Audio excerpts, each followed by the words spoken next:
deep in the vast nothingness of space. Fuck!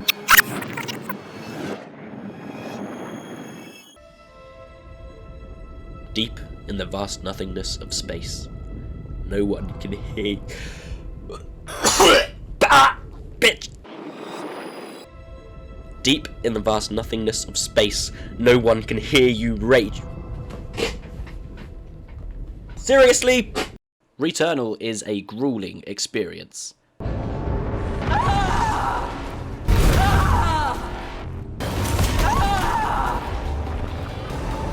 All of your gaming abilities, reflexes, and endurance will be put to the ultimate test, and at times, it will grind you down to the core like a sticky bud. And you know what? It feels so damn good. Welcome to the broadcast, my name is Naj, and this is my review for Returnal.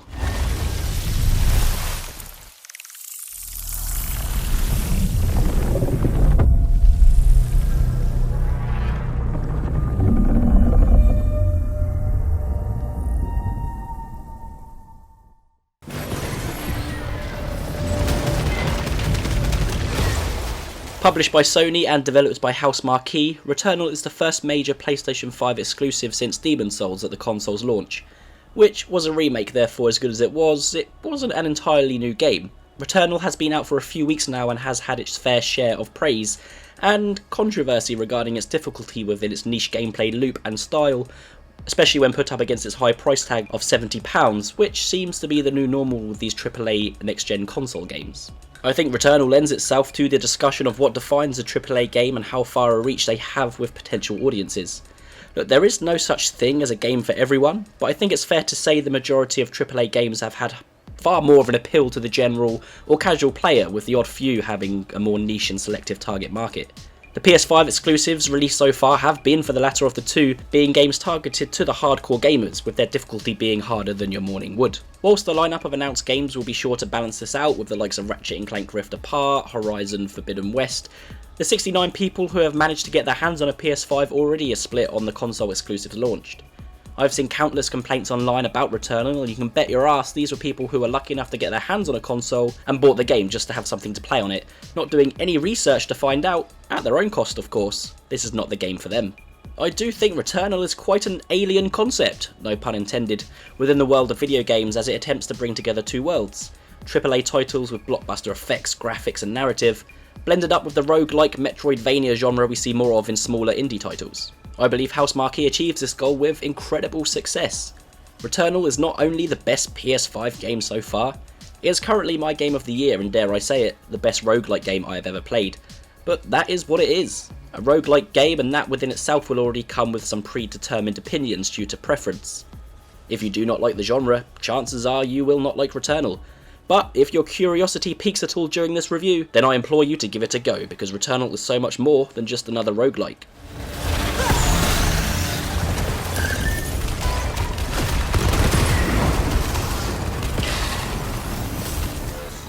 Over the last console generation, we have seen an influx in indie roguelike titles coming in, with a few notable entries: Enter the Gungeon, Risk of Rain 2, and last year saw the release of Hades. Hades launched to commercial and critical success, selling over 1 million copies and earning many Game of the Year awards across various media outlets. You could say the game put the genre into the spotlight, and we will probably continue to see an increase within the genre, attempting to replicate that success whilst it's still hot stuff. And it only seems natural that more people will try out the genre as it becomes more prominent in the medium, and I would say Returnal is a fantastic but dangerous place to start in the genre if you have not already done so. But be warned, this game should come with the following disclaimer: increased heart rate, sore vocal cords, come on, woo! Eat it, bitch! Palms be sweaty, mutton spaghetti.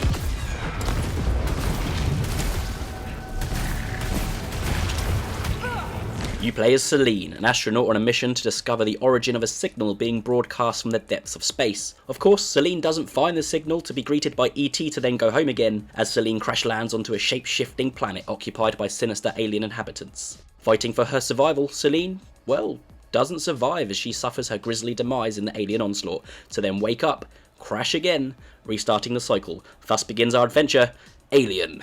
Groundhog Day? Eh? I swear I've been here before. This may be a bit of a weird and goofy thing to say, but Returnal is, in a way, the most video game I've played in a long time. Let me explain. As technological advancements have evolved over time, so have video games. I mean, it is hard to think now that people used to play Space Invaders, Pac-Man, Defender, and Pong for hours at a time for entertainment. But they were beloved games at the time, and the draw to vintage games like this were that you had to get better and progress within yourself by doing the same thing over and over again.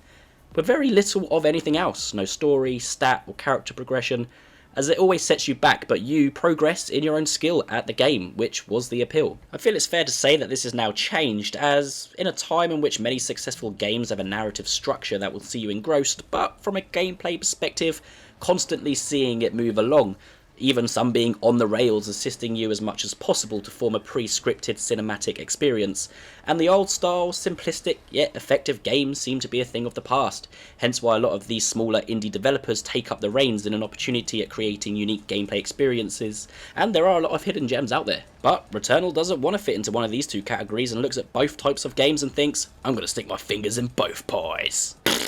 Many games fail to balance their time between being a game and an interactive movie. Returnal manages to balance the both very well.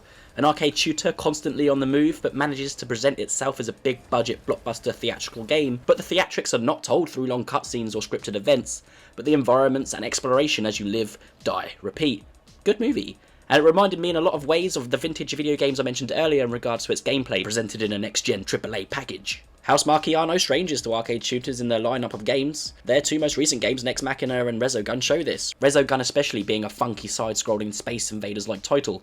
It was a fun little game and shows Housemarque are dedicated to creating arcade retro games with a modern look and feel. Returnal is very modern, showing the capabilities of the PS5 hardware as a hostile, desolate and decaying landscape following a civil war between alien civilizations has never looked so inviting. I was immediately pulled in thanks to the very effective atmosphere that is oozing from the pores of the world Housemarque have created here. There are 6 locations you will be trudging through by the skin of your teeth, known as biomes, each with their own distinctive style.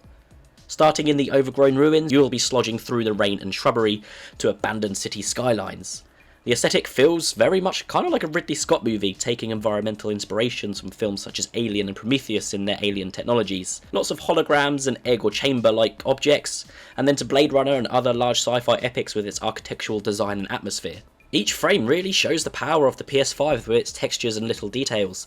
Leaves blowing in the wind, tall structures surrounded by misty sunsets. It really is very atmospheric stuff, and everything just really fits into the world and makes it feel alive, as it really pulls you in, making you wonder what the hell happened here. It's such an immersive experience as everything feels so organic as it gives all of your senses an orgasm. With headphones, the 3D audio is great with the natural aura surrounding you, which is constantly interrupted by the shrieks of alien foes and synthwave bass-like sounding weapons, giving you an audible punch to the ear. A huge contributor to the immersion was the DualSense controller. Finally, we are beginning to see the capabilities of this, and Returnal uses it to excellent effect. This is what I've been waiting for since the release of the PS5. Aside from Astro's Playroom, which was a demo designed to show off the controller, there have not been any games that have utilised the potential of the DualSense. This game does, and to be honest, I find it fascinating. Kind of blows my mind a little how it was all programmed, and I cannot wait to see it implemented in future releases as developers get to grips with the technology. You can feel the pitter-patter of the rain in the palms of your hands, the pushback of the recoil of the weapons at your fingertips. At times, vibrations and feedback were so chaotic that once it stopped, my hands felt numb. A bit like when you were a kid and you accidentally find your mum's Roger Rabbit merchandise whilst looking for the paracetamol, and you struggle to find the off switch after curiosity strikes. As hauntingly beautiful the game is though, it is the gameplay that keeps me coming back. It is so addictive. So addictive, I felt like a crack fiend always wanting to take one more hit of the Returnal bowl. As I've mentioned many times, this game is a roguelike experience. Roguelike, for those of you listening who feel like you are trying to decipher alien dialect, is a style of game in which you are put into a procedurally generated world. And putting it simply, you have to make it all the way to the end of the game in one run, with enemies and locations being somewhat randomised. If you die, back to the start you go. This is Returnal at its core concept, and this is what might put quite a few people off. Each run sees you awake as Celine at the wreckage of the crash, and each attempt will see you start with nothing but your trusty pistol and a few pieces of equipment that you obtain through the story that do not reset upon death. Straight off the bat, you are thrown into this alien shape-shifting world of madness, and in the early hours of the game it can all feel a little overwhelming, but the more you play and understand its rules and mechanics, the better you will become. In Returnal, you have to adapt as a player. This game will not spoon-feed you. You have to go out there and learn everything for yourself. There is no hand-holding, and many times you will learn of the game's mechanics at your own cost through death. But do not let that get you down. Death is the name of the game. I feel like this will turn a lot of people off though, as starting the game over and over again doesn't feel like progression, but it is, and no one run really feels the same. The game does progress mechanically with some items that you find and the story in the world, but it goes a bit like to those games of the past in which you progress within yourself, which is the biggest progression of all. Each run will see you blasting down hordes of aliens, often ending in a "game over man, game over." The combat is frantic and at times incredibly chaotic, but never disorderly or the feeling like it leans too heavily in the favour of you or your enemy. No death really feels cheap or undeserved. Not to say it isn't frustrating. My god, is it frustrating. But death feels like your mistake most of the time, and not the game and its design flaws or unbalance, which is nice. If I had to compare the combat to a recent game, I would probably say it's very Doom Eternal, which strangely enough was one of my favourite games of 2020, and what I mean by it being similar is in its movement. The creatures you are pitted against are very aggressive, and in response to this, you will be constantly on the move. You will have enemies pouncing at you from across the room, projectiles firing at you from all directions, and it feels like an elegant dance to a symphony of violence as you weave through the bullet hell shootouts like a sophisticated space ballerina. Luckily, the controls are so responsive and fluid that when you do twist an ankle, it rarely feels unfair and that it was you who messed up.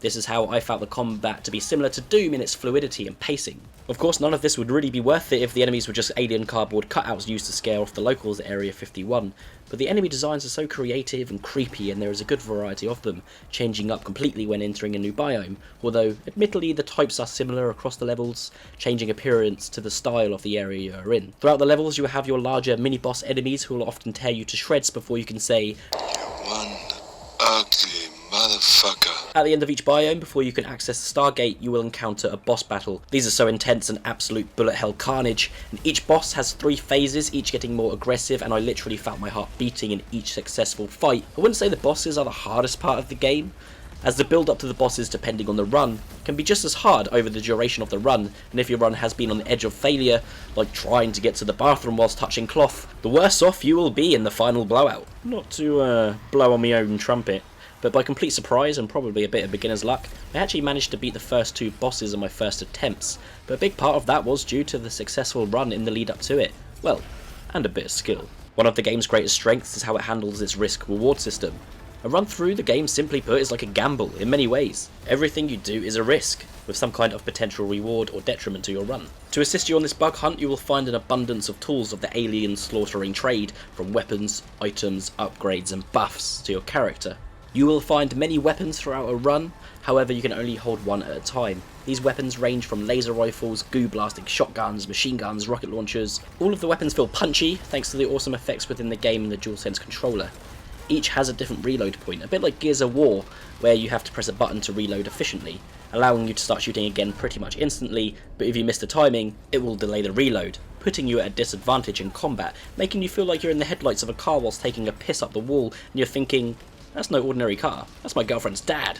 Weapons you'll find will also have a random secondary fire mode, an alt fire that comes with its own cooldown.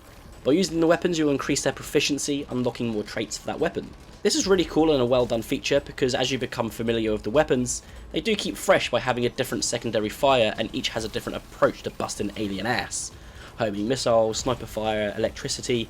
You'll start to hope for your favourites, and when you get what you want, you'll have the power within your hands to defeat whatever comes at you. Or so you think. Items you find around the world will assist you in combat and defense depending what it is, whether it's health boosters, shock jumps, so when you jump it shocks the enemy around you, all different things, and each one is useful to combat in some way. You also get buffs in the form of parasites. These are pretty interesting as each one comes with a form of positive buff to your character, such as auto healing, faster movement speed, stronger damage, but well, it is a parasite, so it's going to try and suck you dry. Each parasite you equip comes with a harmful effect, for example 50% less melee damage, items are more expensive, reduced dash recharge time. You have to take into consideration the pro and con of attaching the parasite, and whether it would be more of a detriment or a pro to you leaving it or taking it, going back to that risk-reward system. Along with parasites also come malfunctions. Some chests or items will have a probability of giving your suit a temporary malfunction, so again it is down to you to take the risk of opening the chest or picking up the object, hoping the item is worth the risk of getting a malfunction.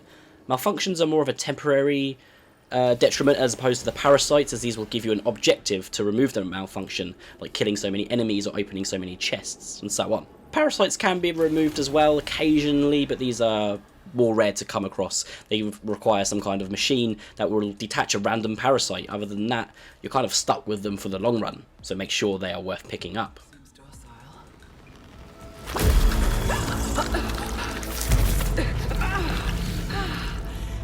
Parasitically attached to my arm. Does not appear hostile. Somehow, it's strengthening and weakening my suit. By killing enemies, you will earn obolites, the game's currency you can use to fabricate new items, upgrades and equipment on each run to build your character. Everything you buy and earn in a playthrough will be lost upon death, except for a few exceptions. Story-related items, xenotechnology that is used for traversing the alien world, and ethers, another form of currency to use on alien technology you find around the world.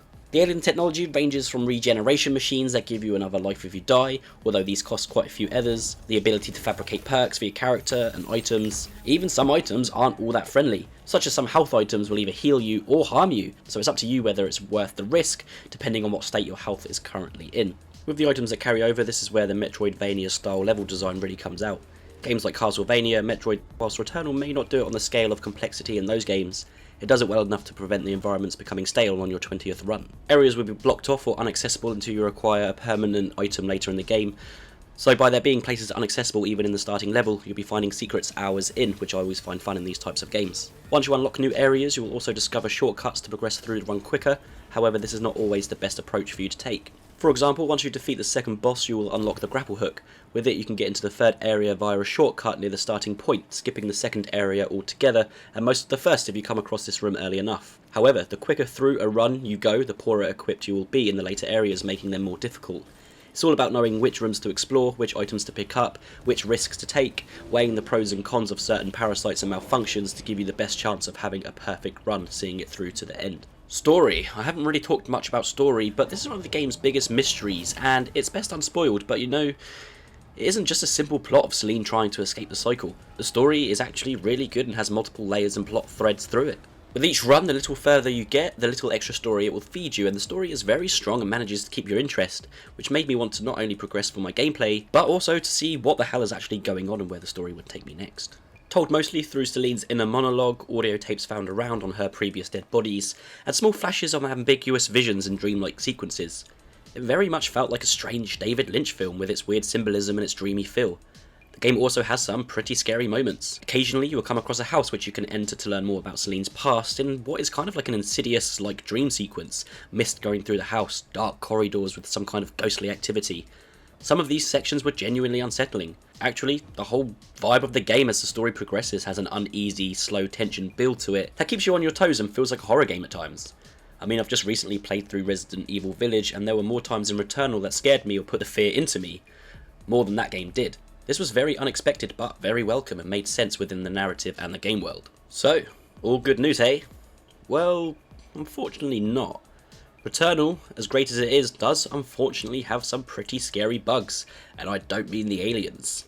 Of course, as always, this review is based off my own experience and it may differ to yours, but early on I had some well annoying technical issues. 5 minutes into the game when I first started, I genuinely thought it broke my PS5. The console hard crashed hard, nothing I would do would turn off the console. I had to unplug and reboot, and this has happened a few times, and this is probably the worst kind of game for it to happen, with considering if you end the game, it counts as a restart. And outside of the hard crashes, I had some pretty weird bugs that happened frequently. One being I couldn't interact with anything at all, doors wouldn't open, I couldn't pick up items, so I'd literally be stuck in the room. I couldn't progress at all, so again I had to quit and start the run over again.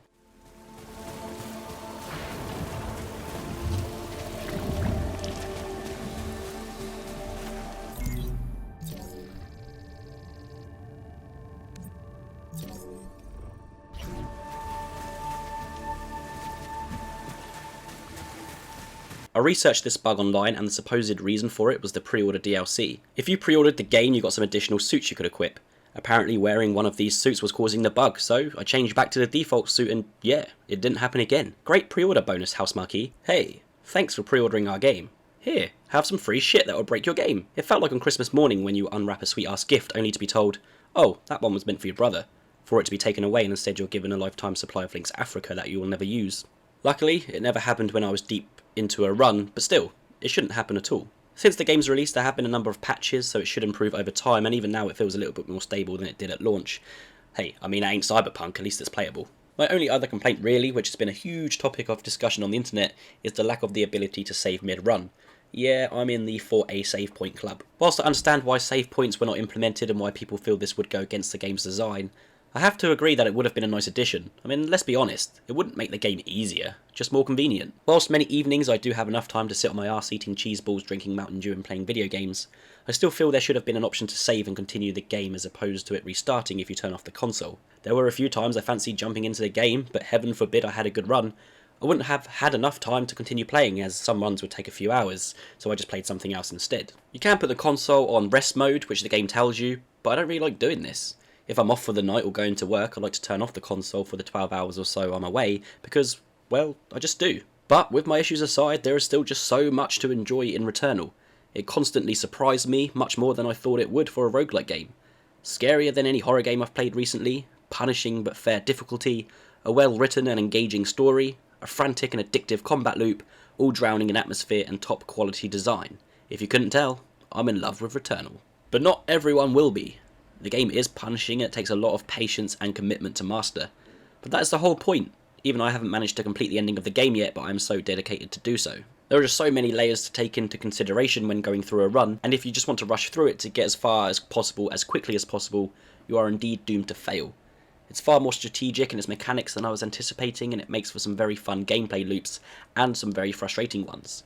But it's all part of the fun and what makes it the best PS5 game so far. What I do not recommend is everyone who managed to win the PS5 lottery to just run out and buy this game, just because it is a shiny new game to play on their shiny new console. But this is an absolute must-buy to anyone who loves the genre, and anyone who loves challenging arcade shooters with a nostalgic feel in a modern design. One that will constantly pump that adrenaline straight into your bloodstream like sniffing a line straight out of your girl's back crack on college campus 30 minutes before lecture time. For me, it was well worth the asking price. I found myself often saying one more run, with most of the time that being the best run of the night, taking me well past my bedtime, but something well worth the struggle of getting up the next morning. But hey, this is all just my opinion. Oh, fuck.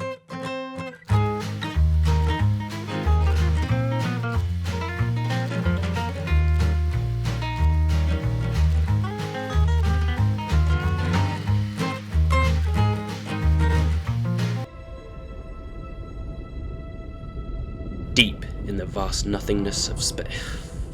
Subscribe to the channel if you enjoy the content. Until next time.